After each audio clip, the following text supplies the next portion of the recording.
দেখো আমরা 2 নম্বর অধ্যায়ের প্রথম অংশটা শুরু করছি। আগের ক্লাসে তোমাদেরকে যে ভিডিও পাঠিয়েছিলাম তাতে তোমরা মোটামুটি ফার্স্ট চ্যাপ্টারটা পড়েছো, স্থির তড়িতের প্রাথমিক ঘটনাবলী। সেকেন্ড চ্যাপ্টার হচ্ছে ইলেকট্রিক ফিল্ড, তড়িৎ ক্ষেত্র, এবং তার প্রথম অংশ হচ্ছে কুলম্বের সূত্র। সেই কুলম্বের সূত্র আলোচনা করছি।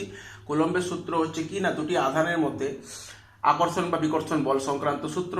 দুটি সমপরিমাণ আধান, তারা যদি কাছাকাছি থাকে তাহলে তারা পরস্পরকে বিকর্ষণ করবে, এবং দুটি বিপরীত প্রকৃতির আধান তারা কিন্তু পরস্পরকে আকর্ষণ করবে। কিন্তু এই আকর্ষণ ও বিকর্ষণ বল সংক্রান্ত সূত্র হচ্ছে কুলম্বের সূত্র, এবং এই সূত্রের জন্য দুটো শর্ত, এই সূত্র কোথায় অ্যাপ্লাই হবে, কোথায় প্রযোজ্য হবে, তার দুটো শর্ত রয়েছে। যেমন কি, প্রথমে হচ্ছে দুটো বিন্দু আধান হতে হবে। বিন্দু আধান মানেটা কি না, বস্তুগুলোর আকার পারস্পরিক দূরত্বের তুলনায় নগণ্য হবে। ভালো করে বোঝার চেষ্টা করো। এই বস্তু দুটোর আকার এদের মধ্যবর্তী দূরত্বের তুলনায় নগণ্য হলে তখনই এদেরকে আমরা বলবো বিন্দু আধান। ঠিক আছে? তাহলে দুটো আধানকে অবশ্যই বিন্দু আধান হতে হবে, এবং মধ্যবর্তী দূরত্বটা অবশ্যই 10⁻⁵ মিটারের চেয়ে বেশি হতে হবে। কেন? -5 বলছি, সরি, -15, 10⁻⁻15 মিটার হতে হবে, তার চেয়ে বেশি হতে হবে। কেন? এটা হচ্ছে নিউক্লিয়ার রেঞ্জ। এর চেয়ে কম হলে সেখানে কিন্তু নিউক্লিয়ার ফোর্স কাজ করবে, কাজ করে যাবে। তার চেয়ে বেশি দূরত্বের জন্য কুলম্বের সূত্র প্রযোজ্য হবে। তো কুলম্ব কি বললেন তার সূত্রে? উনি বললেন কিনা, দুটি বিন্দু আধানের মধ্যে ক্রিয়াশীল বল, আকর্ষণ ও বিকর্ষণ বল, আধান দুটির গুণফলের সমানুপাতিক এবং মধ্যবর্তী দূরত্বের বর্গের ব্যস্তানুপাতিক। মনে রাখবে, দুটি বিন্দু আধানের মধ্যে ক্রিয়াশীল বল আধান দুটির গুণফলের সমানুপাতিক এবং মধ্যবর্তী দূরত্বের বর্গের সঙ্গে ব্যস্তানুপাতিক। এইটাকে বলা হয় কি না, কুলম্বের সূত্রের স্টেটমেন্ট। এখানে দেখো, আধান দুটি মান আমরা Q1 এবং Q2 ধরেছি। তাহলে F ভ্যারাইজাল 1/r², এটাকে বলা হয় ব্যস্ত বর্গের সূত্র। কি বলা হবে? ইনভার্স স্কোয়ার ল।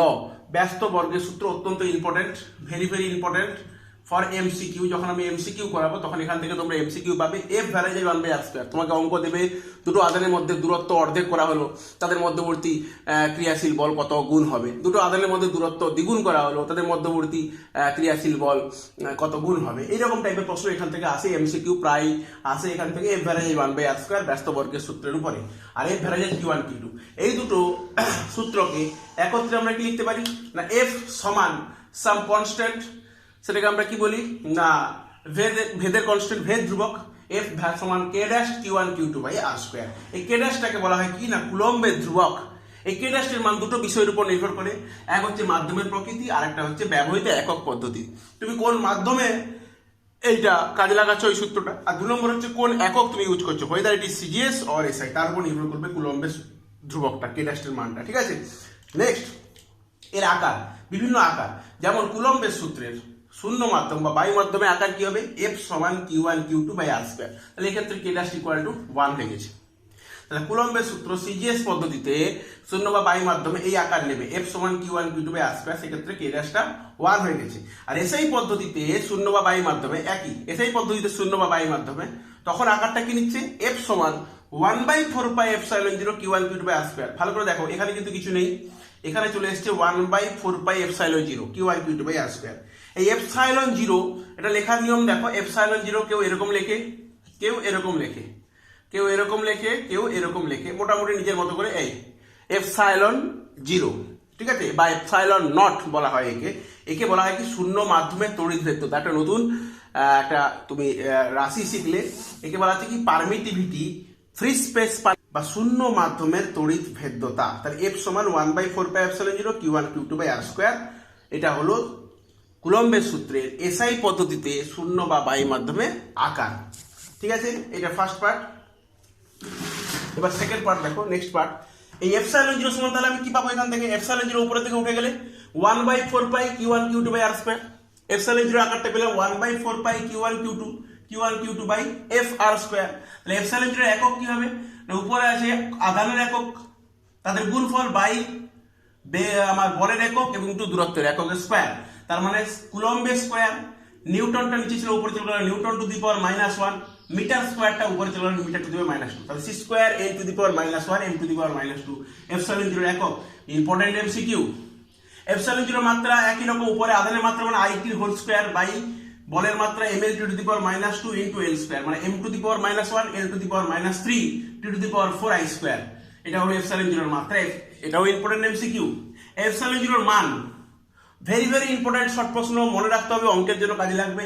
এই এপসাইলন জিরো শূন্য মাধ্যমের তড়িৎ দ্রুততার মান কত না 8.854 into 10 to the power minus 12 C square N to the power minus 1 M to the power minus 2। তাহলে 8.854 into 10 to the power minus 12 অত্যন্ত ইম্পর্টেন্ট, মনে রাখবে এপসাইলন জিরোর মান। তাহলে এপসাইলন জিরো যদি এত হয় তাহলে 1/4 পাই এপসাইলন জিরোর মান কত হবে? 1/4 পাই এপসাইলন জিরো মানে হবে 9 10 9, মানে 9 ইন্টু 10 টু দি পাওয়ার 9। তাহলে 1/4 pi, that means 1/4 pi into 8.854 into 10 to the power minus 12। এই তো এই মানটা মোটামুটি দেখা গেছে কি না এইটা এর সঙ্গে সমান n 9 ইন্টু 10 টু দি পাওয়ার 9 বা 9 10 9।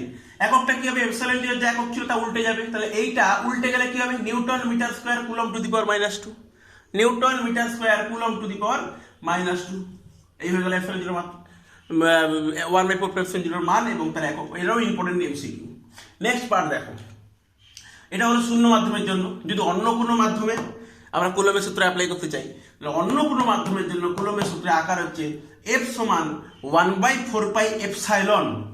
ওখানে ছিল এপসাইলন জিরো, এখানে ছিল এপসাইলন জিরো, এখানে হয়ে গেল এপসাইলন। F সমান 1/4 pi epsilon Q1 Q2 by R square.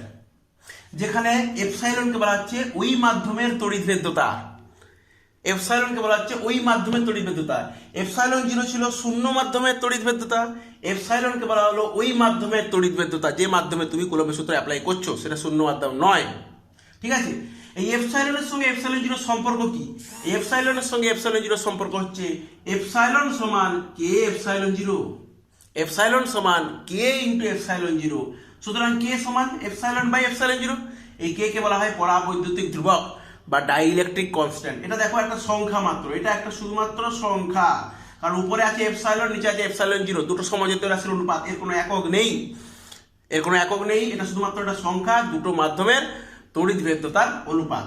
তখন কুলম্বের সূত্র কোন আকার পাচ্ছে না? এপসাইলন জায়গায় কে এপসাইলন জিরো লিখে দিলাম, তাহলে 1/4 পাই কে epsilon zero Q1 Q2 by R square, 1/4 pi Q1 Q2 by R square. এই হলো মোটামুটি কুলম্বের সূত্রের উপরে ছোট করে একটা ক্লাস।